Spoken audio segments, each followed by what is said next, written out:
अजित पवार यांच्या दुःखद निधनानंतर या विलिनीकरणाच्या प्रक्रियेचं राजकारण जास्त जोरात सुरू झालं.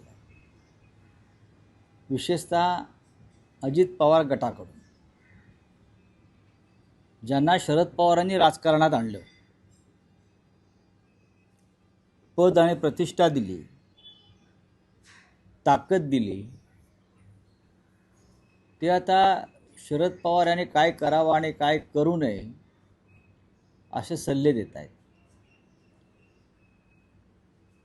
पण हा त्यांचा सर्वस्वी प्रश्न आहेच.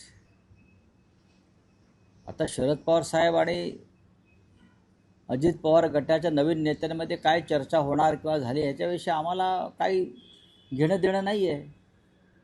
आमचा विषय इंडिया ब्लॉकशी आणि महाविकास आघाडीशी आहे.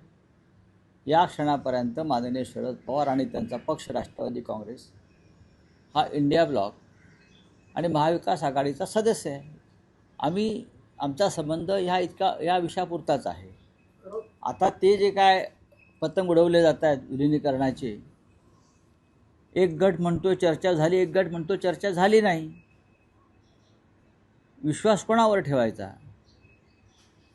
काल शरद पवार आणि सुनेत्रा पवार यांची पाऊण तास चर्चा झाली. मग काय त्यांच्या सुनबाई आहेत त्या? असं आहे ना की सुनेत्राताईंनी पती गमावलेला आहे.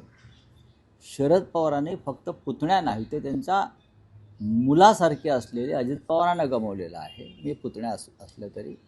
त्याच्यामुळे शरद पवार जर त्यांच्या सुनबाईंच्या घरात अजित पवारांच्या घरी गेले असतील तर त्यात पत्रकारांनी प्रश्न विचारावेत असं काही नाही ना.